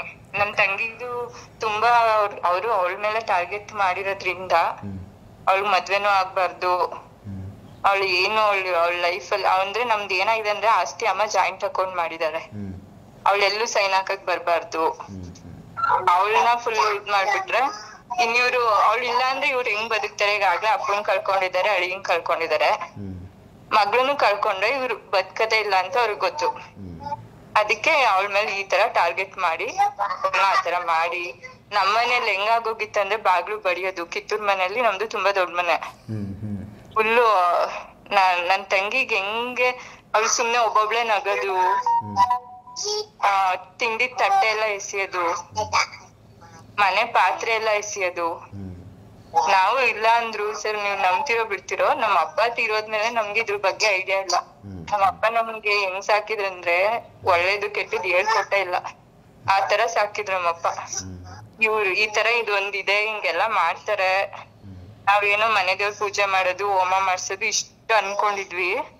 ಬಟ್ ನಮ್ಮನೆಯವ್ರು ಸತ್ಮೇಲೆ ನಮ್ಗಾಗಿರೋ ಅನುಭವಗಳು, ನಮ್ಮನೆಯವ್ರು ಮದ್ವೆ ಆದಾಗ್ಲಿಂದಾನು ಸ್ಟಾರ್ಟ್ ಮಾಡಿದಾರೆ. ನಾವ್ ಮದ್ವೆ ಆದ್ಮೇಲೆ ಒಮ್ಮೆ ದಿನ ಇದ್ದಕ್ಕಿದ್ದಂಗೆ ನಮ್ಮನೆಯವ್ರದ್ದು ಬಾಡಿ ಗಾರ್ಡ್ ಚೆನ್ನಾಗೇ ಇದ್ದವ್ರು ಇದ್ದಕ್ಕಿದ್ದಂಗೆ ಸತ್ತೋಗ್ತಾರೆ. ನಮ್ಮನೆಯವ್ರ ಕಾರ್ ಪಕ್ಕದಲ್ಲೇ ಕೂತಿದ್ದಾರೆ. ಆಮೇಲೆ ನಾವ್ ಇದೆಲ್ಲ ಇನ್ಸಿಡೆಂಟ್ ಹೇಳಿದ್ಮೇಲೆ ಗುರುಗಳು ಹೇಳ್ತಾರೆ, ಇಲ್ಲಮ್ಮ ನಿಮ್ ಮದ್ವೆ ಆದಾಗ್ಲಿಂದ ಟಾರ್ಗೆಟ್ ಮಾಡಿದಾರೆ, ಅದೇನೋ ನಿಮ್ಮನೆಯವ್ರನ್ನ ಟೈಮ್ ಅವ್ರಿಗೆ ಏನೋ ಆಗಿದೆ, ಅದು ಇಲ್ಲಿ ತನಕ ಬಂದಿದೆ ಅಂತ ಹೇಳಂತು. ಇದೆಲ್ಲ ಕೇಳ್ಬಿಟ್ಟು ಸುಮಾರು ನಮ್ಮನೆಯವ್ರದ್ದು ಬಾಡಿ ಗಾರ್ಡ್ ಒಬ್ರು, ಡ್ರೈವರ್ ಒಬ್ರು, ನಮ್ಮನೆಯವ್ರ ಸಾಯಕ್ಕಿಂತ ಮುಂಚೆ ಅವ್ರ ಜೊತೆಲಿ ಇದ್ದವ್ರು ಸತ್ತಿರೋದು. ಅಂದ್ರೆ ಇದು ಬರೀ ನಿಮ್ಮ ಮನೆಯವರಿಗೆ, ನಿಮ್ಮ ಕುಟುಂಬಕ್ಕಂತಲ್ಲ, ನಿಮ್ಮ ಕುಟುಂಬಕ್ಕೆ ಯಾರು ಆಪ್ತವಾಗಿದ್ರು, ಸಪೋರ್ಟಿವ್ ಆಗಿದ್ರು, ಅವರು ಎಲ್ಲ ಅವ್ರಿಗೂ ಡ್ಯಾಮೇಜ್ ಆಗಿದೆ. ಅವ್ರಿಗೂ ಎಲ್ಲ ಆಗಿದೆ. ಓಕೆ, ತುಂಬಾ ಕ್ರಿಟಿಕಲ್ ಆಗಿದೆ. ಕ್ರಿಟಿಕಲ್ ಇವರು ಸಪೋರ್ಟ್ ಮಾಡಿದಕ್ಕೆ ಒಬ್ಬ ಹಾಸ್ಪಿಟಲ್ ಮನ್ಗಿದ್ದಾನೆ ಈಗ. ಹೌದಾ? ಅಂದ್ರೆ ನಿಮ್ಗೆ ಸಪೋರ್ಟ್ ಮಾಡಕ್ ಯಾರೇ ಬಂದ್ರು ಅವ್ರಿಗೂ ತೊಂದರೆ ಆಗ್ತಾ ಇದೆ. ಅವರು ಬರ್ತಾರೆ, ಅವ್ರಿಗೂ ತೊಂದರೆ ಆಗಿದೆ. ಮತ್ತೆ ಅವ್ರು ಯಾರು ನಮ್ ಸಪೋರ್ಟ್ ಬರದೆ, ಎಲ್ಲ ಚೆನ್ನಾಗಿದ್ದವ್ರೆ ಇದಕ್ಕಿದ್ದಂಗೆ ಜಗಳ ಆಡ್ಕೊಳ್ಳೋದು ನಮ್ ಜೊತೆ. ತುಂಬಾ ಕಷ್ಟವಾದ ಕ್ರಿಟಿಕಲ್ ಕೇಸ್ ಮೇಡಮ್. ಹೇಳಿದ್ವಲ್ಲ ಸರ್, ಸೂಸೈಡ್ ಮಾಡ್ಕೊಳ್ಬೇಕಂತಾನೆ ಡಿಸೈಡ್ ಮಾಡ್ಕೊಂಡಿದ್ವಿ. ನನ್ ತಂಗಿದು ನಂದು ಎಲ್ಲ ಸಿಚುವೇಶನ್ ನೋಡ್ಬಿಟ್ಟು. ಬಟ್ ಯಾರು ಫೈನಲ್ ಇದು ಯಾರು ಮಾಡಿದ್ ಗೊತ್ತಾಯ್ತಾ? ಹಾ ಸರ್, ಗೊತ್ತಾಯ್ತು. ನಮ್ಮ ಸ್ವಂತ ದೊಡ್ಡಪ್ಪನ ಮಗ, ಅವ್ರ ಅಮ್ಮ ಇಬ್ರು ಸೇರ್ಕೊಂಡ್ ಮಾಡಿರೋದು ಈ ಕೆಲ್ಸಗಳು. ಏನ್ ಮಾಡಿದ್ರು? ಅದೇ ಏನು ಸರ್, ನಮ್ಗೆ ಎಲ್ಲಾ ಕಡೆ ಬಂದಿರೋದು ಕುಟ್ಟಿ ಚೇತನ್ ಅಂತ ಬರುತ್ತಂತೆ ಕೇರಳದಲ್ಲಿ. ಅದು ನೋಟ್ಗಳಿಲ್ಲ ನಮ್ ಮನೆಗೆ. ನಮ್ಗೆ ಏನ್ ಗೊತ್ತು ಸರ್, ಈಗ ಸ್ವಂತದವ್ರು ಅಪ್ಪ ಸತ್ತೋದ್ಮೇಲೆ ಏನೋ ಮನೆಗೆ ಯಾರಾದ್ರು ನೆಂಟ್ರು ಬಂದ್ರೆ ಹೆಂಗೆ ನೀವು ಬರ್ಬೇಡಿ ಅಂತ ಹೇಳಕ್ಕಾಗುತ್ತೆ. ಬಂದಾಗ ನನ್ ತಂಗಿಗೆ ಬೇರೆ ನೋಟ್ ಕೊಡ್ತಾ ಇದ್ದ ಅವನು. ನಾನು ಅದನ್ನ ಒಂದ್ಸಲ ಗಮನಿಸ್ದೆ, ಏನಕ್ಕೆ ಹಿಂಗ್ ಚೇಂಜ್ ಮಾಡ್ಕೊಡ್ತಾ ಇದ್ದಾನೆ ಅಂತ. ಅದು ಅವ್ನ ಹೆಂಡತಿ ಹತ್ರ ಈ ನೋಟ್ ಇಟ್ಕೊಂಡಿರುವಂತ ಕೊಟ್ಟಿದ್ದ ಅನ್ಸುತ್ತೆ. ಅದನ್ನ ಅವಳ ಹತ್ರ ಇಸ್ಕೊಂಡ್ ಕೊಟ್ಟ. ಈಗ ಅವ್ನ್ ಮಾಡಿರೋದೆಲ್ಲ ನಮ್ಮನೆ ಹೋಮ ಮಾಡಿಸ್ತಿದೀವ ಅಂದ್ರೆ ಅವ್ನ್ ಕೇಳ್ತಾ, ಅಲ್ಲಿ ಕಿತ್ತೂರಲ್ಲಿ ಹೋಮ ಮಾಡಿಸ್ತಿದ್ದೀರಾ ಅಂತ ಕೇಳ್ದ. ನಮ್ಗೆ ಏನ್ ಗೊತ್ತಾಗುತ್ತೆ ಸರ್, ಹಿಂಗೆ ಈ ತರ ಇಷ್ಟು ನಮ್ಗೆ ಕೆಟ್ಟವ್ರು ಅವ್ರ ಆಸ್ತಿಗೋಸ್ಕರ ಏನೋ ಪ್ರಾಬ್ಲಮ್ ಮಾಡ್ತಾರನ್ ಗೊತ್ತಿತ್ತು. ಬಟ್ ಈ ಲೆವೆಲ್ಗೆ ಇದ್ದಾರೆ ಅಂತ ಗೊತ್ತಿದ್ದಿಲ್ಲ. ತುಂಬ ಟಫ್ ಐತೆ ನಿಮ್ಮದು. ಒಟ್ಟಿನಲ್ಲಿ ಆ ಸಮಸ್ಯೆಯಿಂದ ಅಟ್ಲೀಸ್ಟ್ ಹೊರಗಡೆ ಬಂದಿದ್ದೀರಾ, ತುಂಬ ಸೇಫ್ ಆಗಿದ್ದೀರಾ. ಸೊ ಆರೋಗ್ಯರಿ ತುಂಬ ಅಟ್ಲೀಸ್ಟ್ ಪೂಜೆ ಮಾಡೋಕ್ಕೆ ಒಬ್ರು ಸಜೆಷನ್ ಮಾಡಿದ್ರು, ಒಳ್ಳೇದಾಗ್ಲಿ. ಸೊ ಇನ್ಮೇಲೆ ಆದ್ರೂ ಸೊ ನಿಮ್ಮ ಕುಟುಂಬ ಸೇಫ್ ಆಗಿರ್ಲಿ. ಗುರುಗಳು ನಮ್ಗೆ ಸಿಕ್ಕದ್ಮೇಲೆ ನಿಜವಾಗ್ಲೂ ಗುರುಗಳ ಹತ್ರ ಅವ್ರಿಗೆ ಎಷ್ಟು ಥ್ಯಾಂಕ್ಸ್ ಹೇಳಿದ್ರು ಸಾಲಲ್ಲ ಸರ್. ದುಡ್ಡು ಇಸ್ಕೊಂಡ್ ಮಾಡೋದ್ ಬೇರೆ, ಆದ್ರೆ ಕೆಲವರು ನಾವು 4 ವರ್ಷದಿಂದ ಸಾಕಾಗೋಗಿದೀವಿ. ದುಡ್ಡು ಇಸ್ಕೊಳ್ತಾರೆ, ಮಾಡ್ತೀವಂತಾರೆ, ಅದ್ರಿಂದನೂ ಮೋಸನೂ ಹೋಗಿದೀವಿ. ಬಟ್ ಗುರುಗಳು ನಿಜವಾಗ್ಲೂ ಆನೆಸ್ಟ್ ಆಗಿ ನಮ್ಗೆ ಕೆಲಸ ಮಾಡಿಕೊಟ್ಟಿದ್ದಾರೆ. ಓಕೆ ಮೇಡಮ್, ತುಂಬ ಒಳ್ಳೇದಾಯಿತು ನೀವು ಇಷ್ಟೆಲ್ಲ ವಿಚಾರ ಹೇಳಿದ್ದೀರಾ. ಸೊ ಅಟ್ಲೀಸ್ಟ್ ಇನ್ಮೇಲೆ ನಿಮ್ಮ ಕುಟುಂಬಕ್ಕೆ ಏನೂ ತೊಂದರೆ ಆಗದೆ, ಸೊ ದೈವದ ಕೃಪೆ ನಿಮ್ಮ ಮೇಲೆ ಇರಲಿ. ನಮಸ್ಕಾರ ಮೇಡಮ್. ಅಂದರೆ ಈ ಥರ ಯಾರೋ ಒಂದು ಪ್ರಯೋಗ ಮಾಡಿ ಇವರಿಗೆ ಡ್ಯಾಮೇಜ್ ಮಾಡಿದ್ದಾರೆ. ಅವರು ಆರ್ಡಿನರಿ ಎಲ್ಲರೂ ಕರೀತಾರೆ, ನಮ್ಮ ಮನೇಲಿ ವಿಚಿತ್ರ ಇದೆ ಬನ್ನಿ ಅಂತ ಕರೀತಾರೆ. ನಾನು ಸರ್ವಿಸ್ ಚಾರ್ಜ್ ತಗೋತೀನಿ ಅಷ್ಟೇ. ನನ್ನ ಗಾಡಿ ಪೆಟ್ರೋಲು ಡೀಸೆಲ್ ತಗೊಳ್ತೀನಿ, ಹೋಗ್ತೀನಿ. ಆವತ್ತೊಂದು ದಿವಸ ಕರೆದ್ರು ಮೈಸೂರಿಗೆ ಹೋದೋ. ಮೈಸೂರೆಲ್ಲ ಅಂತ ಮನೆ ತುಂಬ ಚೆನ್ನಾಗಿ ಕಟ್ಟಿದ್ದಾರೆ. ಮನೆಯೆಲ್ಲ ನೋಡಿದೆ. ಸರ್ ಇಲ್ಲಿಂದ ಕಿತ್ತೂರು ಪಕ್ಕದಲ್ಲಿ ಅಂತಂದರು. ಅಲ್ಲಿಂದ 60 ಕಿಲೋಮೀಟ್ರ್ ತಿರ್ಗಾ ವಿರಾಜಪೇಟೆ ತಿರ್ಗಾ ಅಲ್ಲಿಗೆ ಹೋದೋ. ಅಲ್ಲಿಗೆ ಹೋದರೆ ಮನೆ 150 ಅಡಿ ಅಗಲ ಇದೆ, ಒಂದು 200 ಅಡಿ ಹಿಂದಕ್ಕಿದೆ. ದೊಡ್ಡ ಮನೆ. ನನಗೆ ಈ ಹುಡುಗಿ ರೂಮ್ ಬಿಟ್ಟು ಈಚೆಗೆ ಬರ್ತಾಯಿಲ್ಲ, ಕಾಲ ಮೇಲೆ ಕಾಲು ಹಾಕ್ಕೊಂಡು ಮನಗಿದೆ.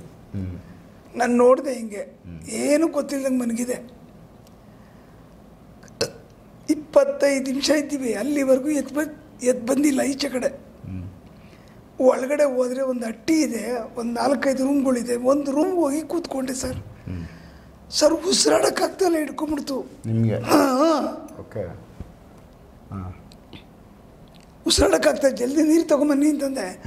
ಓಡೋದ್ರು ತಾಯಿ ಮಗಳು ನೀರು ತೊಗೊಂಬರೋದಕ್ಕಿಂತ ಹೇಳಿದೆ. ಆಮೇಲೆ ನಮ್ಮ ಗುರುಗಳನ್ನ ನೆನೆಸ್ಕೊಂಡು ನಾನಲ್ಲಿ ಸ್ವಲ್ಪ ಆವಾಜ್ ಆಗ್ತೆ, ನಾನು ಈಚೆಗೆ ಬಂದೆ ತುಳಿಸಿ ಸಾಯಿಸಾಕ್ಬಿಡ್ತೀನಿ ಅಂತಂದೆ. ನೀರು ತಂದು ಕೊಟ್ಟರು, ಕುಡಿದ್ರೆ ರಿಲೀಫ್ ಆಯ್ತು. ಫಸ್ಟ್ ಈಚೆ ಕಡೆ ಬಂದ್ಬಿಟ್ಟೆ. ಆ ರೂಮ್ದು ಶಾಟ್ ತಗೊಂಡು ಎಲ್ಲ ಕಡೆ ಹೊಗೆ ಸೊಪ್ಪು ಸುಡೋದಕ್ಕೆ ಬಾಡಿಗೆ ಕೊಟ್ಟಿದ್ದಾರೆ. ಎಲ್ಲ ಫೋಟೋ ತೊಗೊಂಡು ಬಂದೆ ಸರ್. ಅಲ್ಲಿವರೆಗೂ ಎದ್ದಿಲ್ಲರದು. ನನ್ನ ಜೊತೆಲಿ ಇಬ್ಬರು ನನಗೆ ಅಸಿಸ್ಟೆಂಟ್ಗಳು ಮೈಸೂರಿಂದ ಬಂದರು. ಕಾರಲ್ಲಿ ಕೂತ್ಕೋತಾ ಇದ್ದೀವಿ, ಈಚೆ ಕಡೆ ಬಂದು ನಿಂತ್ಕೊಂಡು ಸೊಂಟದ ಮೇಲೆ ಕೈ ಮುಡ್ಕೊಂಡು ಹಿಂಗೆ ನೋಡ್ತಾ ಇದ್ದಾಳೆ ಗುಡಾಯಿಸಿ. ಕೊನೆಗೆ ಕಾರ್ ತಿರುಗಿಸ್ಕೊಂಡೆ, ಅಲ್ಲಿಂದ ಬಂದ್ಬಿಟ್ಟೆ. ಇವ್ರ ಮನೆ ಒಳಗಡೆ ಆಯ್ತಮ್ಮ ಅಂತ ಎಲ್ಲ ಫೋಟೋಸ್ ತೊಗೊಂಡೆ. ಗುರುಗಳೇ ನಮ್ಗೆ ಉಳಿಸ್ಕೊಡಿ, ನೀವು ಕೈ ಬಿಟ್ರಿ ನಾವು ಸತ್ತೋಗ್ತೀವಿ. 1,000 ಜನಕ್ಕೆ ಇದೇ ರೋಡ್ ಬ್ಲಾಕ್ ಮಾಡಿ ನಮ್ಮ ಯಜಮಾನ್ರು ಊಟ ಹಾಕವ್ರೆ. ಅವ್ರಿಗೆ ಕೇಳ್ದವ್ರಿಗೆಲ್ಲ ಹೆಲ್ಪ್ ಮಾಡೋರೆ. ಸುನೀಲ ಅಂತ ಅಂದರೆ ಅಗ್ರಹಾರ ಸುನೀಲ ಅಂದರೆ ಫೇಮಸ್ಸು. ಸರಿ, ಏನೋ ಒಳ್ಳೆ ಜನ ನೋಡೋಣ ರೀ ಪಾಪ. ಇದು ಚಿಕ್ಕ ಹುಡುಗಿ, ಒಂದು ಮಗು. ಕೊನೆಗೆ ನೋಡ್ತಿದ್ದೆ, ಎಲ್ಲ ಫೋಟೋ ತೊಗೊಂಬಂದೆ. ನಾನು ತಗೊಂಡು ಬೆಂಗಳೂರಿಗೆ ಬಂದ್ಬಿಟ್ಟೆ 10 ಗಂಟೆಗೆ. 10 ಗಂಟೆ ಬಂದೆ. 11 ಗಂಟೆಗೆ ಫೋನ್ ಬಂತು. ಗುರುಜಿ ಬೆಡ್ರೂಮಲ್ಲಿ ಕೂತಿದ್ದೀನಿ ನಾನು, ನನ್ನ ಮಗಳು ಬಾತ್ರೂಮಲ್ಲಿ ಬಾಗಿಲು ತಡ್ತವ್ರೆ ಯಾರು. ಸೌಂಡ್ ಕೇಳಿಸಿದ್ರು, ನೋಡಿ ಕೇಳಿಸ್ಕೊಳ್ಳಿ. ಮೇಲ್ಗಡೆ ರೂಮಲ್ಲಿ 2 ರೂಮ್ ಇದೆ, PG ಟೈಪು. ಒಂದು 4 ಜನ ಹುಡುಗಿರುಗಳಿಗೆ ಬಾಡಿಗೆ ಕೊಟ್ಟವ್ರೆ. ಅದು ಈ ಹುಡುಗಿಗೆ ಸೇಫ್ಟಿ. ಇದರ ಅಷ್ಟು ದೊಡ್ಡ ಬಂಗ್ಲೆ ಒಳಗಡೆ ಈ ಹುಡುಗಿ ಹೆಂಗೆ ಒಂದು ಕಷ್ಟ ಆಗ್ತಿದೆ. ಸರಿ, ಒಂದು ಕೆಲಸ ಮಾಡಮ್ಮ, ನೀನು ಸುಮ್ಮನಿದ್ದು ಅಂತ ಹೇಳ್ಬಿಟ್ಟು ಮಾರನೇ ದಿವಸದಿಂದ ಸ್ಟಾರ್ಟ್ ಮಾಡಿದೆ ಸರ್. ಹಿಡಿತಾ ಇದ್ದೀನಿ. ಅದು ಹೇಳಲಿಲ್ಲ. ಅದು ಹೇಳಕ್ಕೆ ಹೋದರೆ ಈಗ ತಪ್ಪಾಗ್ತಿದೆ, ಹೇಳಂಗಿಲ್ಲ. ಸುಮಾರು 8 ಆತ್ಮಗಳು, ಒಬ್ಬ ಸ್ವಾಮೀಜಿ ಇವ್ರ ಮನೆ ಒಳಗಡೆ ಇದ್ದಾರೆ. ಬಾತ್ರೂಮಲ್ಲಿ 2, ಈ ಹುಡುಗಿ ಬೆಡ್ರೂಮಲ್ಲಿ, ಸ್ವಾಮೀಜಿ ಮೂಲೆಯಲ್ಲಿ ನಿಂತಿದೆ. ಕಪ್ಪಗೆ ಕಾಣಿಸ್ತಾನೆ ಹುಡುಗಿಗೆ. ಹಾಂ, ಯಾರೋ ಲೇಡೀಸ್ ಓಡಾಡ್ತಾರೆ, ಸಾಮಾನ್ಯವಾಗಿ ಯಾರು ಕಾಣಿಸಲ್ಲ, ಈ ಹುಡುಗಿಗೆ ಕಾಣಿಸ್ತದೆ. ಹೌದು, ಹೇಳ್ತಾವರಲ್ಲ. ಆಮೇಲೆ ಇವ್ರ ಮನೆದೇ ಬಿಗ್ಗಿಯಾಗಿ ನಿಂತ್ಕೊಂಡು ಫುಲ್ ಟೋಟಲ್ ಹಿಡ್ದಾಕ್ಬಿಟ್ಟೆ. ಅವನು ಸ್ವಾಮೀಜಿ ನನ್ನ ಕಳಿಸ್ಕೊಟ್ಟವ್ರೆ, ನಾನು ಹೋಗಲ್ಲ. ಸುಮ್ಮನೆ ಬಂದಿರೋ ಆತ್ಮ ಹೊಟ್ಟೋಗ್ತವೆ, ಕಳಿಸ್ಕೊಟ್ರೂ ಹೋಗಲ್ಲ. ಕಳಿಸ್ಕೊಟ್ರೋದು ಹಿಡಿದ್ರೆ ಬರೀ ಕೈ ಸನ್ನೆ ಬಾಯಿ ಸನ್ನಲ್ಲಿ 2-3 ಕರೆಸ್ಕೋತಾರೆ ಅವರು. ಕೊನೆಗೆ ಹಿಡಿದಾಕ್ದೆ.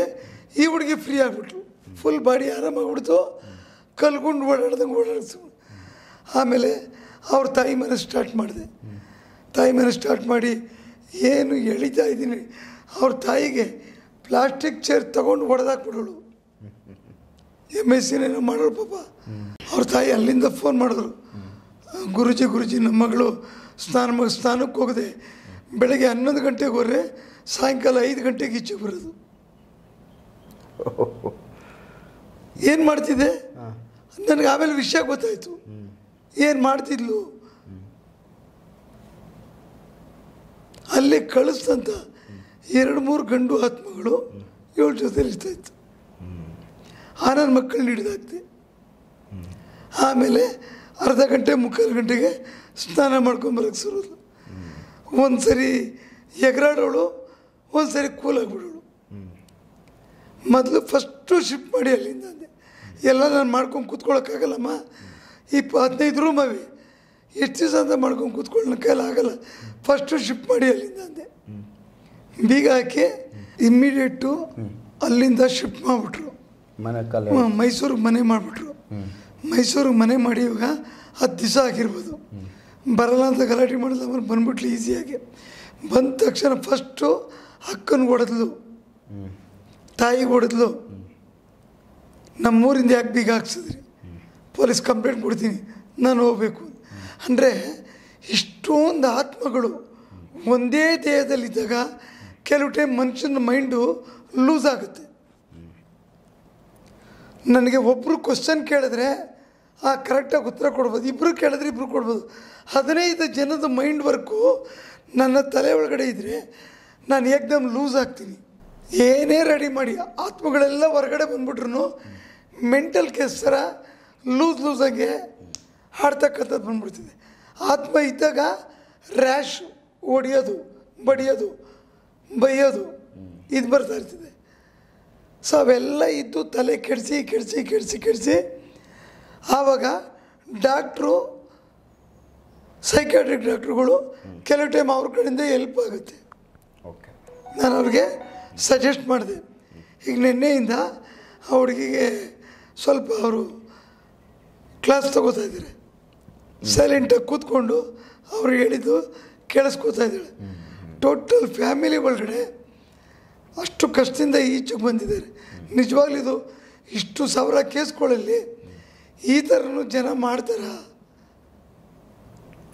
ಆ ಥರ ಮಾಡೋರ ಮೇಲೆ ಜನಗಳು ಇವತ್ತು ಕೆಟ್ಟದ್ದು ಮಾಡೋರ ಮೇಲೆ ಎಷ್ಟು ಬೈಕೋತಾರೆ.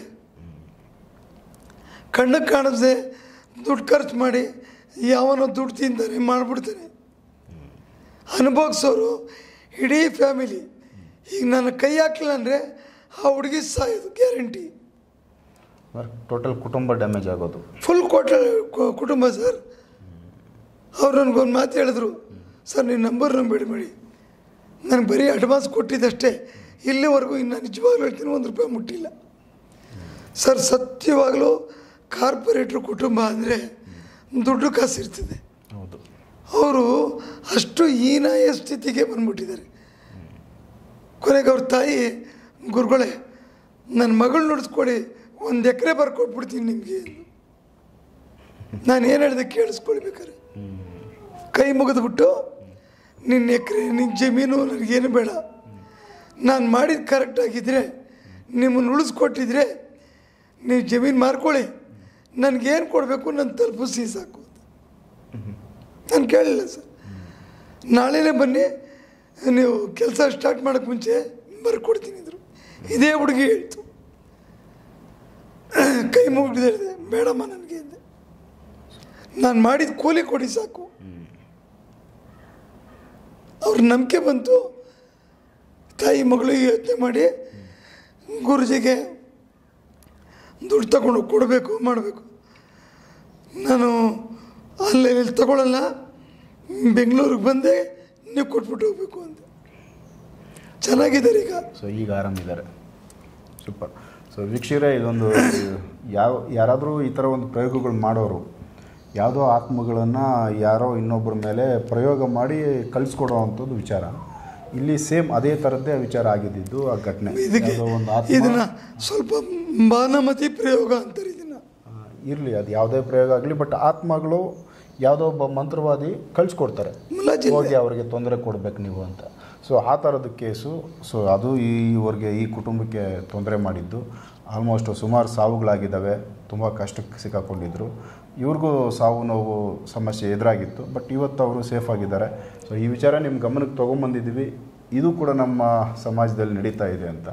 ಸೊ ನೆಕ್ಸ್ಟ್ ಇನ್ನೂ ಬೇರೆ ವಿಚಾರಗಳನ್ನ ಭಗವಾನ್ ಸರ್ ಜೊತೆ ಮಾತಾಡ್ತೀನಿ. ಎಪಿಸೋಡ್ ನೋಡ್ತಾ ಹೋಗಿ. ನಮಸ್ಕಾರ.